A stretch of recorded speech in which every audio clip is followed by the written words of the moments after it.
أعوذ بالله من الشيطان الرجيم. بسم الله الرحمن الرحيم. الحمد لله رب العالمين، والصلاة والسلام على أشرف الأنبياء والمرسلين وعلى آله وصحبه أجمعين. اللهم افتح علينا حكمتك وانشر علينا من خزائن رحمتك يا أرحم الراحمين. يا فتاح يا عليم، افتح قلوبنا فتوح العارفين، وارزقنا فهم النبيين وإلهام الملائكة المقربين. اللهم نوّر بكتابك أبصارنا واشرح به صدورنا واستعمل به أبداننا وأطلق به ألسنتنا وقوي به عزامنا بحولك وقوتك، فإنه لا حول ولا قوة إلا بك يا أرحم الراحمين. رب اشرح لي صدري ويسر لي أمري واحلل عقدة من لساني يفقهوا قولي. أما بعد, kita mulakan dengan biasa mengucapkan kesyukuran kepada Allah SWT yang telah banyak memberikan kenikmatan kepada kita dalam berbagai-bagai bentuk. Memang sepatutnya betul lah Allah pesankan kepada kita dalam surah Al-Baqarah ayat 152 tu, Allah kata washkuruli wala takfurun. Maknanya Allah kata hendaklah kamu semua sentiasa bersyukur kepada aku, jangan sekali-kali kamu ingkar ataupun kufur akan nikmatku. Memang tak logik lah kita kufur. Kufur tu apa makna dia? Pertama sekali kita menentang lah. Ya, menentang tu mungkin tidak berlaku pada kita orang Islam lah. Kita tidak menentang kenikmatan Allah tu, tapi apa yang kita lupa, kita kufur mungkin berlaku dalam keadaan kita lupa nak mengucapkan kesyukuran tu. Kita tidak menzahirkan yang Allah telah memberikan nikmat sebegitu banyak pada kita, kita tidak balasnya dengan sewajarnya. Itulah yang dimaksudkan wala takfurun tu, janganlah kamu kufur akan, bukan ayat tu tidak bermaksud janganlah kamu kufur akan aku, tidak ya. Kufur makna apa? Makna janganlah kamu bertukar Tuhan, bukan itu yang bukan maksudnya. Dia maksud dia ialah dalam konteks mensyukuri nikmat-nikmat Allah tu. Jadi hendaklah kita, janganlah kita lupa, janganlah kita tidak berterima kasih lah, kata orang Melayu ya, cara yang senangnya ya. Kalau kawan kita telefon kita pun kita terima kasih kat dia kan ya. Kawan kita melawat kita, bawa buah tangan kan, kita terima kasih kat dia. Ini Allah yang begitu banyak telah memberi kenikmatan, kemudahan kepada kita, kehidupan ya, yang mana tidak ada siapa pun yang boleh beri kehidupan, kita tak bersyukur. Itu satu perbuatan yang tak masuk akal lah kita ya. Dan sepatutnya orang Islam ni ialah orang yang muhsinin. Muhsinin ni orang yang terbaik, yang sentiasa memperbaiki dirinya daripada pengetahuan dia, ilmu dia, kefahaman dia. Ya, sepatutnya orang Islam ni waras, orang kata ya. Waras dalam kumpulan ulul albab ya. Jadi tujuan kita nak belajar ni pun, kita nak meningkatkan kedudukan kita daripada tahap kita sebagai orang awam ni kepada tahap dalam Al-Quran tu banyak yang dipanggilkan ulul albab ya, kerana dalam kumpulan ulul albab ni saja kita boleh memahami dan boleh berfikir dengan baik ya. Kalau setakat orang awam saja, kita kena belajar banyak, kena usaha sehinggalah kita boleh mencapai tahap ya kefahaman yang tinggi. Kerana itulah arahan daripada Allah. Allah tak nak orang Islam ni, orang kata apa, so-so saja ya, biasa-biasa saja. Orang Islam ni orang yang hebat, yang mana yang dibuktikan ataupun ditunjukkan oleh Nabi kita Muhammad SAW dan sahabat-sahabatnya. Mereka semua orang yang hebat ya, mereka itu orang yang terpilih. Jadi itulah ikon kita ya. Jangan kita pergi cari ikon lain. Ramai daripada anak-anak muda kita sebagai contohnya ya, dia mengambil ikon siapa? Ikon contohnya footballers ya, orang yang main bola, yang tak ada kena-mengena dengan kita tu. Itulah ikon dia orang nak jadikan contoh dan tauladan ya, bukan main minatnya kepada pemain bola kan. Tengah tu minat kepada penyanyi. Ramai yang minat pada penyanyi dan sebagainya ya. Jadi itu tak sesuai sebenarnya. Yang kita nak jadikan peminat kita, nak jadikan orang yang kita minati apa? Pertamanya Nabi kita sendiri ya.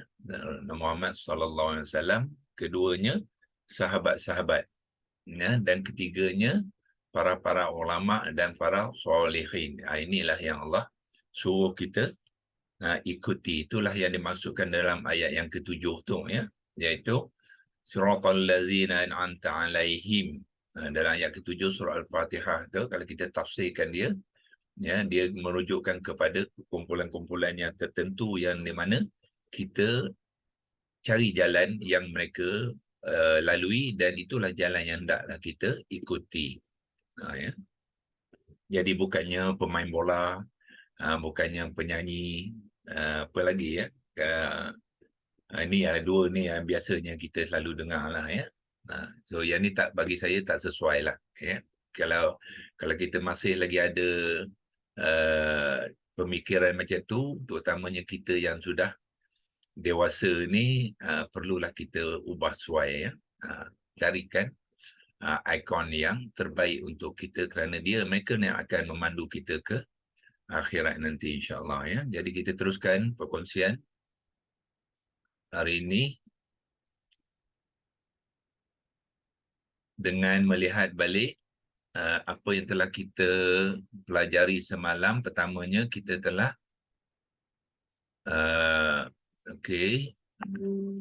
simpanan kita di dalam screenshot tu. Yang pertamanya kita telah terangkan komponen ataupun kalimah-kalimah di dalam rangkaiannya.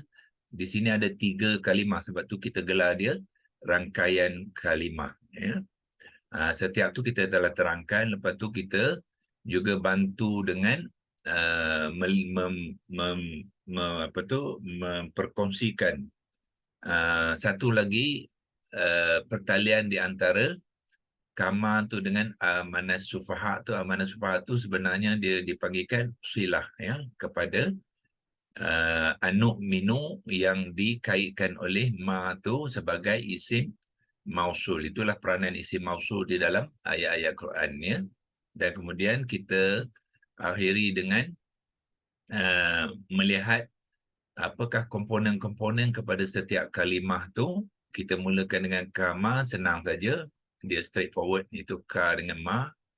Ka tu adalah harfun jar, ma tu adalah isim mausul. Bila dia bergabung, ma tu akan mengambil i'rab yang majrur ya. Dan pertalian ni kita panggil dia jar wa majrur. Kemudian mana tu kita sebenarnya dah buat sebelum ni. Kita sudah mengenal dia tidak ada komponen ya, sebab dia hanya satu komponen saja di situ, iaitu dia tu adalah komponen fi'il madhi ma'lum wazan keempat ya. Fi'il madhi ma'lum wazan keempat ya. So dalam penerangan mana tu kita lihat kita tidak masukkan fa'ilnya dalam penerangan kepada amanah. Kenapa? Fa'ilnya adalah di hadapan dia, selepas dia ya. So dia hanya komponen kata kerja ya, yang membawa erti telah beriman ya. Jadi siapakah yang telah beriman tu di selepasnya, iaitu as-sufaha. Jadi as-sufaha tu kita telah mulakan dengan komponen dia, iaitu dia adalah gabungan alif lam ta'rifah syamsiah. Lam tu tidak ditandakan. Bila alif lam ta'rifah syamsiah, kita tidak tandakan sukunnya ya, tidak tanda sukunnya. Kemudian dia diikuti dengan sufaha tu ya, yang sebelah selepas alif lam ta'rifah tu, dia adalah sufaha bila menulisnya dalam bentuk isim nakirah. Sin yang yang bertasydid tu kita gugurkan ya, kita gugurkan sufaha tu kerana dia belum bergabung ya. Kalau kita tulis dalam bentuk alif lam ta'rifah ada tanda campur ni, tuan-tuan dan puan-puan, ini adalah format, ya, format yang kita bangunkan supaya dapat membantu kita untuk mengenal komponen. Jadi bermakna proses belum bergabung. Maknanya sebelum dia bergabung tu, as-sufaha ni adalah rupa dia macam ni lah. Satu alilam ta'rifah syamsiah, kemudian diikuti dengan sufaha tu dalam bentuk isim nakirah, ya. Dan sufaha ni sebenarnya adalah jamak kepada safihun yang kita tengok di dalam Quran tafsir dan perkata tu, ya. Kita pergi ke ayat 13 tu. Semalam kita ada tekan dekat as-sufaha. As-sufaha ni ada 2 kali digunakan, ya, dalam ayat yang sama. So kita lihat 3 huruf akar dia lah sin, fa dengan ha, ya. Kemudian dia membentuk kata terbitan dipanggilkan safihun. Bila tak berbaris ni, tuan-tuan apa buat? Mulakan dengan dhammatain, maknanya tanwin dhammah, ya. Dia adalah bentuk kata nama, ya, safihun, ya, iaitu orang yang bodoh dalam bentuk mufrad. Kemudian daripada safihun tu dibentukkan kepada kalimah yang jamak menggunakan sufaha'u, ya, sufaha'u, kemudian barulah ditambahkan dengan alif lam ta'rifah. Itu proses dalam pembentukan kalimah yang mana yang kita buat sekejap lagi, ya. Okey, sebelum kita buat itu, cuba kita lihat apakah maklumat yang kita boleh dapati daripada digital Quran satu lagi, iaitu qurancorpus.com, ya. corpusquran.com. So kita pergi ke kalimah tu, iaitu surah Al-Baqarah ayat 13, dan kita tekan go dan kita pilih kalimah tadi, iaitu di mana as-sufaha, yang ni, ya, kalimah yang ke-12. Ya, dia ada kalimah 12 dan kita ambil dan kita akan dapati, itulah, ya, sin, fa, ha, itulah 30 huruf akarnya, ya. Dan dia dikatakan isim marfu' mestilah sebab dia fa'il, ya. Dia pelaku kepada mana tu mesti mengambil i'rab yang marfu'. Dari segi jantina dia adalah maskulin. Maskulin ni bahasa Arab dia ialah muzakkar, ya, muzakkar. Lepas tu plural ni ialah majmu', ya. Noun tu isim lah. Ya, kalau kita nak terjemahkan ni, dia akan memberi penerangan dia. Isim muzakkar majmu' yang marfu'. Itu kalau kita nak terangkan penerangan yang diberi dalam corpusquran.com ni yang bahasa Inggeris. Kalau kita tukar ke bahasa Melayu, tengok apa dia kata. Dia kata kata nama jamak maskulin nominatif, ya. Itu cara dia lah. Kita ada cara kita sendiri, ya, iaitu kita combinekan maklumat di sini dengan yang ini. Jadi kita terangkan sebagaimana yang kita terangkan dalam dalam simpanan screenshot kita dulu di sini.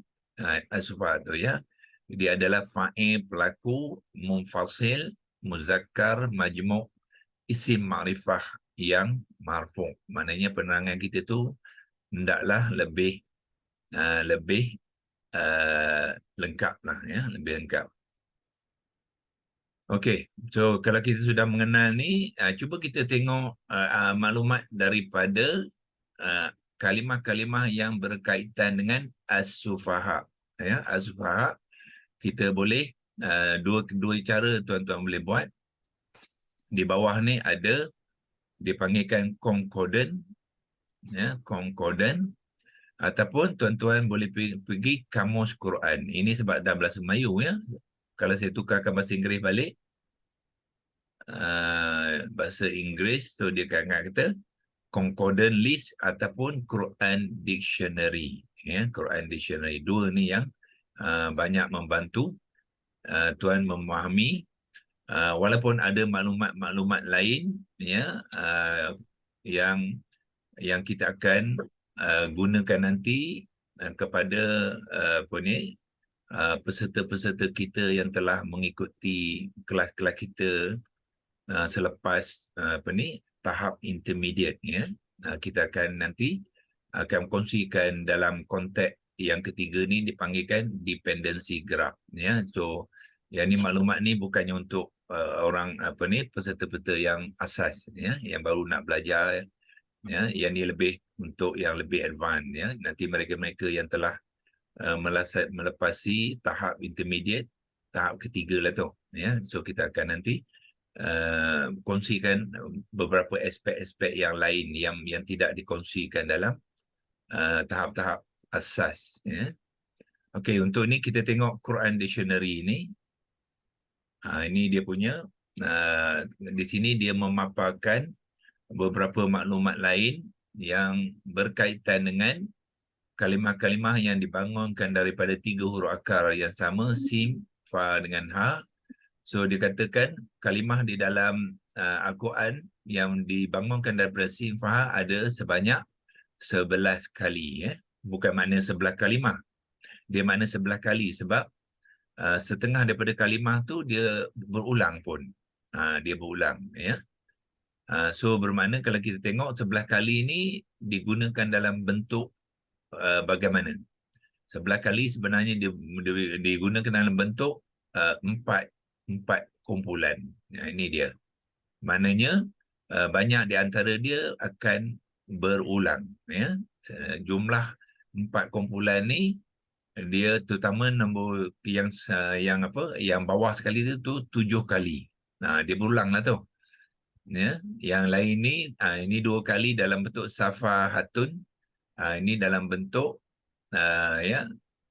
dipanggilkan noun lah, kata nama tu safahatun, dan juga yang ni pun sama, safahun, ada juga dalam bentuk safahun ya, dan bentuk safihun. Ini dalam bentuk safihun yang kita gunakan untuk hari ini ya. Dan yang pertama sekali di atas tu ialah safiha. Yang ni ialah bentuk fi'il madhi maklum wazan 1 yang kita akan gunakan untuk mencari bentuk kata dasar dia. Sebab kata dasar sama dengan yang atas kali ni ya. Kita cari yang atas tu dalam bentuk kata kerja wazan 1, itulah juga kata dasar. Dan apa beza dia? Yang atas ni dia sebenarnya sudah jadi kata terbitan ya. Tapi kata dasar dia sama ejaannya. Itu cara kita nak mencari. Bila kita buat pembentukan kalimah nanti, kita akan gunakan inilah. Safiha. So bermakna apa? Safiha ni dalam bentuk kata kerja. So makna dia mestilah dalam bentuk kata kerja ya. Iaitu melakukan perbuatan yang tak cerdik. Itu dia maksud dia ya. Memperbodohkan diri ya, tidak berfikir, tidak berakal. Itu maksud dia safiha yang kita akan gunakan dalam pembentukan kalimah ya. Sebab hari ini kita nak habiskan dengan pembentukan kalimah as-sufaha tu ya. Okey, so kita terus kepada setelah dapat maklumat ni, kalau tuan-tuan nak tengok pula senarai dia, scroll je ke bawah ya. Terus ke bawah nampak. So dia kata sekali saja gunakan safiha tu, iaitu dalam ayat ke-130 surah Al-Baqarah ya, mana Allah mengatakan wa man yarghabu an millati Ibrahim illa man safiha nafsah.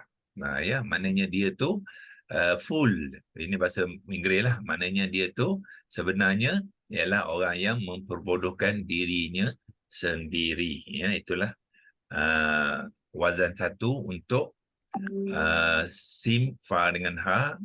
Kemudian yang lain tu, kalau tuan-tuan tengok sini, kalau dia tidak kata wazan tu, kalau tuan-tuan memasukkannya di dalam template QHS vocabulary itu yang mana sudah mengikuti workshop kita tu, yang kalau dia tak masuk, tak tulis wazan-wazan, masukkan dalam wazan 1 ya. So bermakna sim, fa, ha ni hanya menggunakan bentuk wazan satu. Tidak ada wazan kedua, tak ada wazan ketiga, tak ada wazan ke-8, wazan ke-10, tidak ada. Ya. Dia hanya mengambil bentuk wazan satu. Ya. So ini sebagai contoh lah. Dalam bentuk kata nama dia dapat safahatin. Ya, majrur kerana ada fi itu. Ya. Kalau kita besarkan sikit pun tak apa. Itu ayat dia. Selepas tu sini safahatun, kalimah yang sama berbeza i'rab. Yang ni safahan. Safahan bermakna apa? Foolishness. Ya, kebodohan. Ya, so kebodohan ni ialah dalam bentuk isim masdar ataupun isim haliyah, ya, untuk menunjukkan keadaan sesiapa yang diceritakan sebelum, ya, sebelum itulah. Apa lagi? As-sufaha, yang ni yang kita tengah bincangkan sekarang, iaitu kalau kita tengok ayatnya ialah betul. Ayat 13 Al-Baqarah tu kalimah yang ke-12, ya. Okey. Lepas tu ini sebenarnya dalam ayat yang sama digunakan 2 kali. As-sufaha tu dia berulang. Kemudian sekali lagi as-sufaha diulangi di dalam ayat yang lain. Ya, kita tengok ayat tu ayat mana? Ayat ke-142 surah Al-Baqarah juga menggunakan as-sufaha juga. Ya, sebab mana kalau kita sudah mengenal di sini, kita akan kenal lah di dalam apa ni, ya, dalam ayat-ayat yang lain. Nah, ya. Lepas tu sini safihan. Safi. Doktor, Assalamualaikum. Nak tanya, Waalaikumsalam. Doktor? Ya. Doktor nak tanya, kalau kita nak mengenal yang kalimah tu jamak, macam mana, Doktor? Jamak kita kenal apa, ya? Kita kenal mufrad dia dulu. Ya. Oh, Kerana mufrad jamak ni dia ada kalimah yang ada acuan, ada kalimah yang tidak ada acuan, ya. Bermakna kalau kita tengok di sini, ya, safihun ni dia punya mufrad dia. Jadi yang digunakan dia bukannya safihun, tapi sufah mana berlainan daripada yang singular tu. Ya, jadi bermakna dia adalah jamak lah tu. Oh, okey. Kalau Kita di singular, di safiha. okey, safihun, ya, kalau tambah alif lam ta'rifah as-safihu. Oh, safihu. As-safihu. Oh, Itu kalau maknanya singular. yang tu dia singular lah. Okey, okey. Yes, as-safihu itu singular, tapi ayat tu dia nak menunjukkan orang tu ramai, ya, yang bodoh tu bukan seorang. Sebab tu dia tak gunakan as-safihu, dia gunakan as-sufaha. So dia gunakan dalam bentuk jamak, ya. Dan jamak kita tahu ada dua, itu jamak salim dengan jamak taksir, ya. Jamak salim kalau di hujung tu ada penambahan waw nun ataupun ya nun, itu jamak salim lah, tapi sini tidak ada. So susunan huruf dan ada penambahan huruf-huruf untuk menjamakkan itu adalah bentuk jamak taksir lah, ya. Okey. Okey. Terima kasih. Okey, sama. Dan yang keduanya ialah semalam sahabat kita Hajah Hajebi, ya. Ya Ustaz. Ya Hari ini Doktor. ada masuk. Hari ini dia tak ada masuk, ya? Ada. Ada, saya ada. Ada, ya? Ya ada. Ada. Okey, ya. Hajebi, dan juga dibantu oleh Puan Hajah Nur Hayati, ya. Kita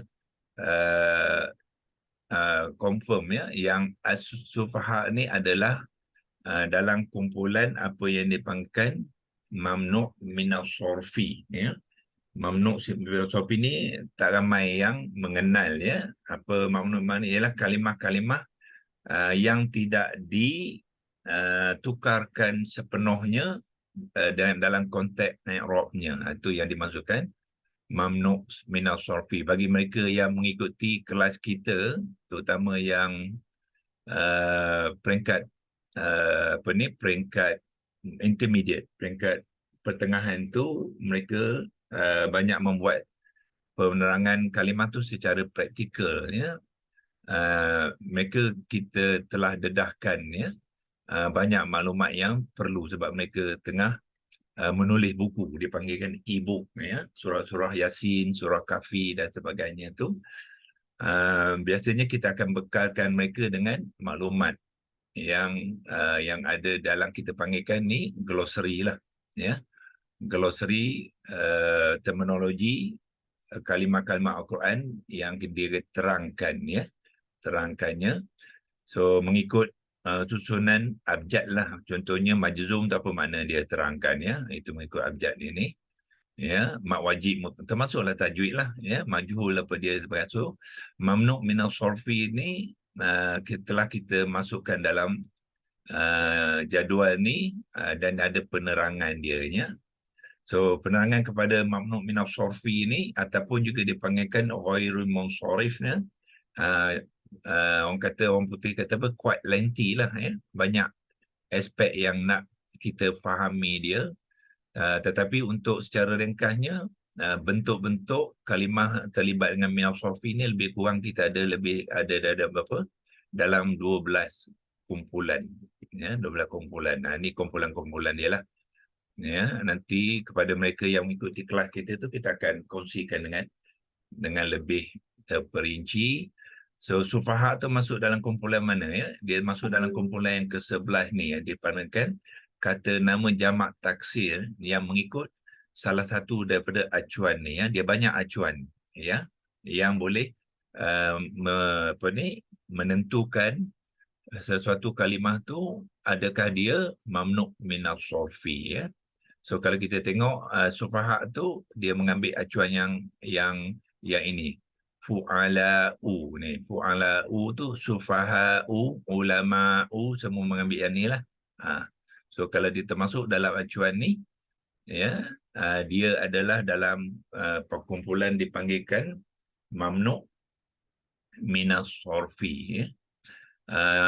Alif dan hamzah di hujung tu menunjukkan dia juga boleh berlaku dalam kumpulan yang ke-12, iaitu kata nama berakhir dengan huruf alif taknis mamdudah, ya.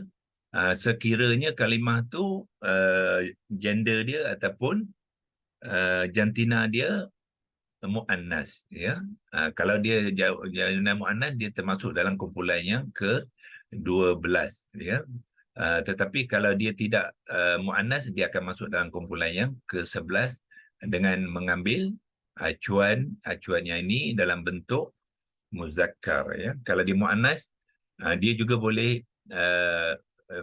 mengambil acuan sama dan dia akan dimasukkan dalam, kita panggil dia berakhir dengan alif taknis, ya. Dia panggilkan alif taknis mamdudah, alif yang panjang, alif dengan hamzah qata' itu dipanggilkan alif mamdudah sebagai tambahan penanda jamak yang muannas.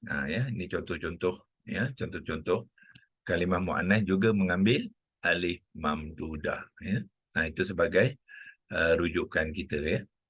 Jadi hari ini kita cuba buat pembentukan kalimah, tapi masa pun dah habis, ya. Cepat betul, ya, tak sempat nak tu, ya. Okey, kalau macam tu kita buat besok lah, ya, untuk pembentukan kalimah, dan kita akan berikan makna kepada keseluruhan rangkaian ayat tu, rangkaian kalimah tu, dan kita akan terjemahkan dia daripada awalan ayat tu hinggalah ke ayat as-sufaha tu. Itu kita buat besok hari Jumaat, ya. Kita akan ambilkan sampai ke situ.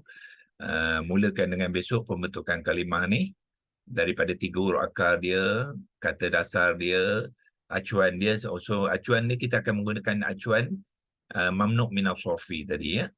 Acuan untuk membentuk kalimah ni. Lepas tu kita jamak, kita mufradkan kata terbitan, lepas tu kita jamakkan dia, ya. Jadilah dia as-sufaha tu, dan kita buat terjemahan dia sekali, ya, insya-Allah. Okey, so hari ini kita sampai di sini dulu, ya. Kita akan sambung perkongsian kita besok. A'udzubillahi minasyaitonirrajim. Bismillahirrahmanirrahim. Allahumma arhamna bil Qur'an waj'alhu lana imaman wa nuran wa hudan wa rahmah. Allahumma zakirna minhu ma nusina wa 'allimna minhu ma jahilna warzuqna tilawatahu ana al-laili wa tarafan nahar. waj'alhu lana hujjatan ya rabbal alamin. Wa sallallahu ala sayyidina Muhammad wa ala alihi wa sahbihi wa baraka wa sallam. Walhamdulillahi rabbil alamin. Taqabbalallahu minkum minna wa minkum. Taqabbal ya karim. Terima kasih Doktor.